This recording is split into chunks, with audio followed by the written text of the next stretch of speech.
So, speaking about digital mindset at this point of the afternoon is quite challenging because it's since this morning that we had impactful and also inspiring speeches. So I'll try to do my best, and just few words about me. So as I say, I'm quite designed for change because I'm Italian, but I'm also Austrian, and as I say, to take together these two different parts could be a full-time job.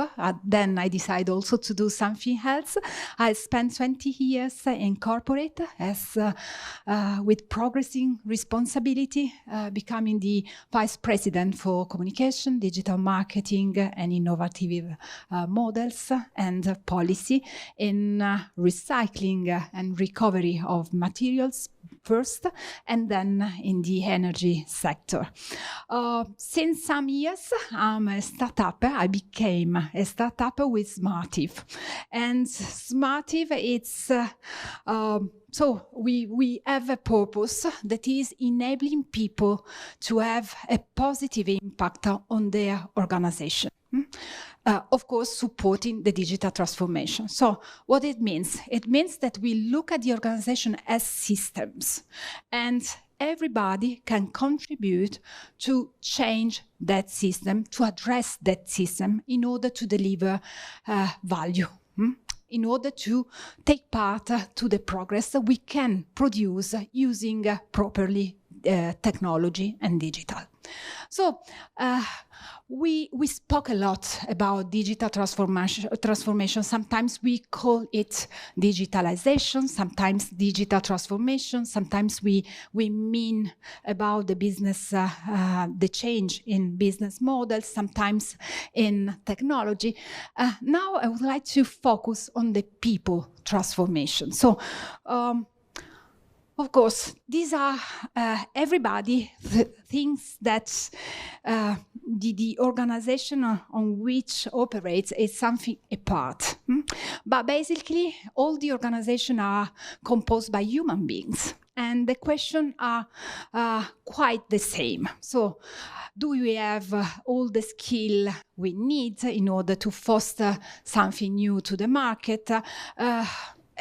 Do we have the right digital culture? Do we enable our people? Do we empower our people? Or better, what we have to look on in the market in order to become a future-proof organization? Of course, data is crucial for transformation and for addressing change. If you look to the different research available on the net, we know that the inability to identify critical skills was the most significant impediment to workforce transformation by 53% of respondents. Then we know that employees who feel that their skills are not being put to good use in their current job are 10 times more likely to be looking for a new job. And most of them think that LinkedIn knows them more than their organization. So it's about the skill and mindset fog, and how the skill and mindset fog affect the organization, affect the change that we have to deliver, to unleash within the organization. Of course, we look around and perhaps we think to know the attitude, we think to know the way of thinking of our people, then we think to have a skill matrix, but we have competence model. So we know what we want to have within the organization, but we don't know what we have available within the organization. So this is one of the challenge, and one of the trends for this year, it's about people analytics. Just to have other data in mind, 70% of digital transformation is since a decade that we hear about.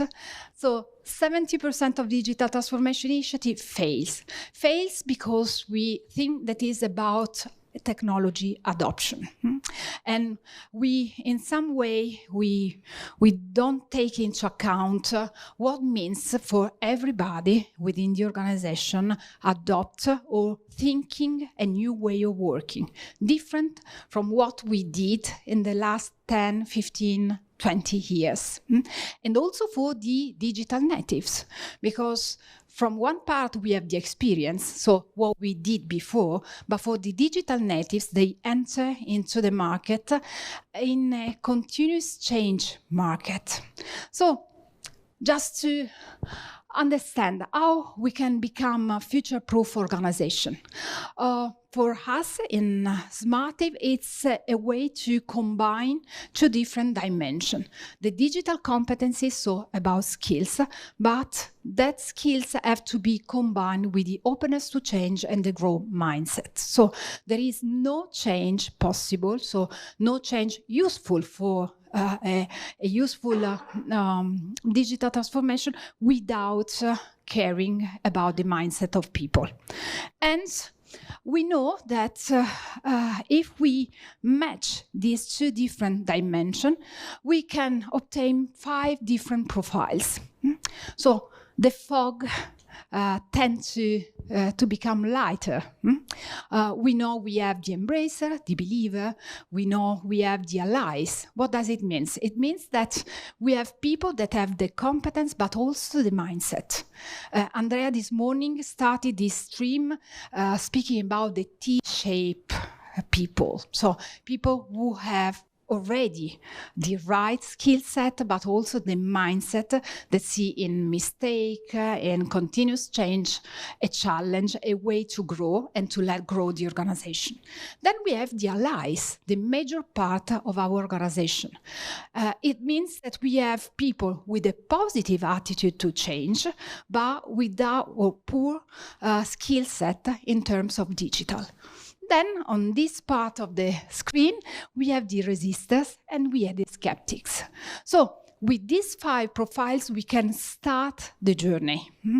And mapping the organization means giving a feedback as soon as you finish the mapping to your people. So it's a way to let become aware about their gap.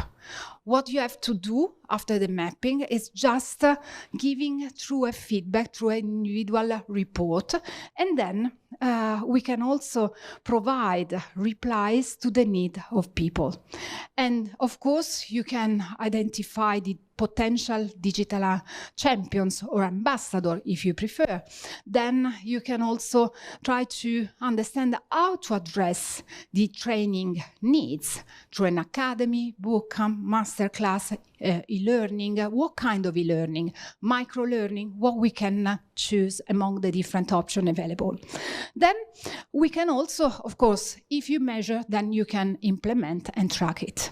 So if you use the mapping, then you can also repeat after 6-12 months and try to track what you obtain with your investment. So it's a way also to track the return on digital change. As we say, we need a new metrics that we call ROC, return on digital change.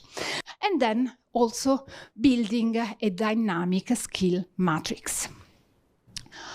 So, what we did, we worked with EFSA, that is the European Food Safety Authority. They had a need to adopt, before COVID-19, the suite of Microsoft 365. And we advised to avoid the classical tutorial and all the video that also Microsoft provide. It's okay, but could be not enough. And we mapped the organization, we found the digital champions, and then we used the digital champions in a journey with their colleagues. So it was not done by consultant, by external consultant, but by their most advanced colleague, open to change, open to let the other learn. And we did twice the mapping, before and after the adoption. As you can see, we gain a general advance of 10% in people in terms of skills. And then we had also a completed adoption with all the metrics, all the KPI about adoption, participation, engagement, really high, a super redemption as they define. And we had also 2 different project streams adopted through Agile, and they have a benefit that they consider plus 14% in terms of delivery of projects. Then we use the mapping also with Generali. It's an Italian-based insurance group worldwide with a presence worldwide, over 12,000 employees.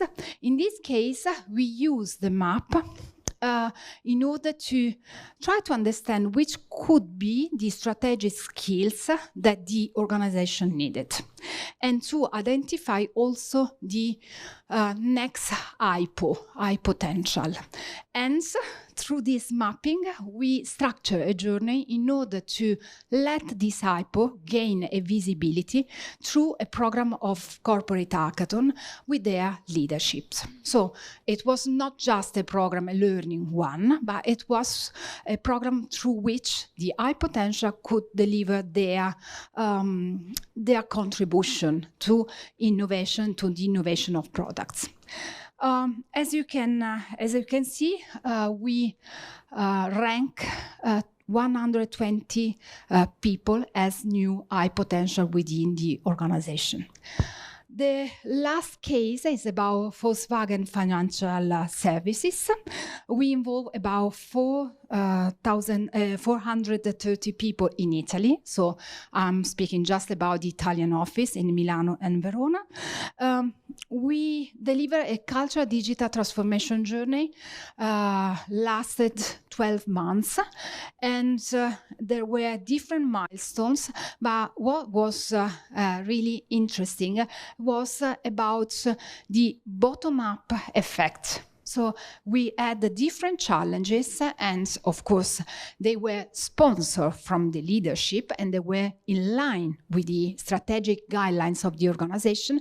But in 6 months, all the different areas work in a transfunctional approach, and they deliver, most of all, the working from home culture. So what does it mean? The new set of tools, guidelines, policy, and then also the first project adopted through a new mindset that was shared by the digital ambassador. So everything done internally. So about the tool, just to give you an idea how we start the journey through the mapping. It's just an online test, 20 minutes. It's inspired to the DigComp framework, so the framework at European level for digital competencies. It is one of the best practice highlighted by the European Commission, available in different language. And as you can see, as people and culture, people and organization area, you have a dashboard available with different filters, so you can also use for other application, not only for the digital transformation. You can combine the results also with other people analytics available. And as I said, the individual report as first feedback for your people. What does it mean? It means that the person, the individual, becomes the profile, the description, then also 2 personal dashboards about the 2 different dimensions, openness to change and skill sets. Then every competence, every area has 5 different dimensions.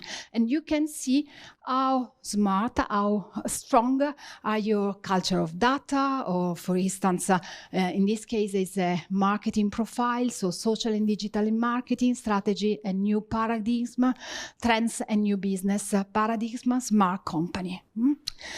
Of course, you have also the benchmark with your colleagues and with the other respondents in the market. We have already more than 20,000 respondents. Then you have also the distribution of profiles in the organization. As I said before, the goal is not to become all digital black belt.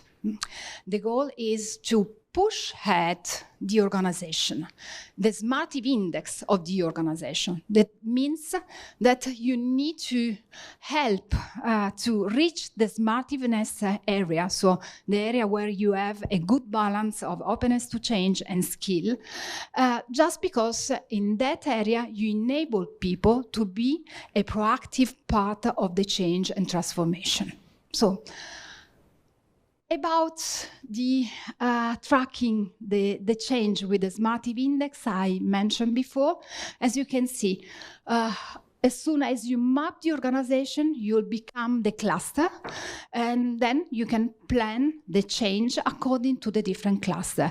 If you have people in the smartiveness area, it means that you have candidates for becoming digital ambassador, digital agents, and you have also the average that make the identity kit of the digital champion. You also have the cluster in terms of numbers, how to leverage tier 1, 2, and 3. So it means that you can also decide to start with a kind of activity instead of others. And you know that the tier 3 is the last one you have to involve because it's made of resistor. It means that if you involve them at the very beginning of the change process, they could, if the number is not so limited like in this example, they can block your change process. So just to give you an idea of a more complex project, I cannot say what kind of organization, but it's one of the major Italian institutions dealing with innovation infrastructure for the country. And they started a journey from sharing the framework of open transformation, so applying change to digital transformation innovation. They measure and map. As you can see, they started with a Smartive index overall of 64%, and on the second mapping we gain some points in terms of Smartive index. They also built a new dashboard where they have the different KPIs regrouped. So it made more transparency in order to understand people where the organization were driving. And as you can see, they use the tiers I mentioned before in order to activate the different cluster in different phases in order to foster change. I'll try to close. Last case. In this case, we are in the pharma industry, assessment in the HQ and the markets. We share the results through workshop and through a roadshow made of casual and formal meeting at the very beginning of the day. Then we had Digital Academy for Allies with project work in order to deliver some outputs during this first journey. Then we also selected the champions, and with the champions, bottom up, but always sponsored by the leadership team, we had the possibility to write the Digital Innovation Manifesto.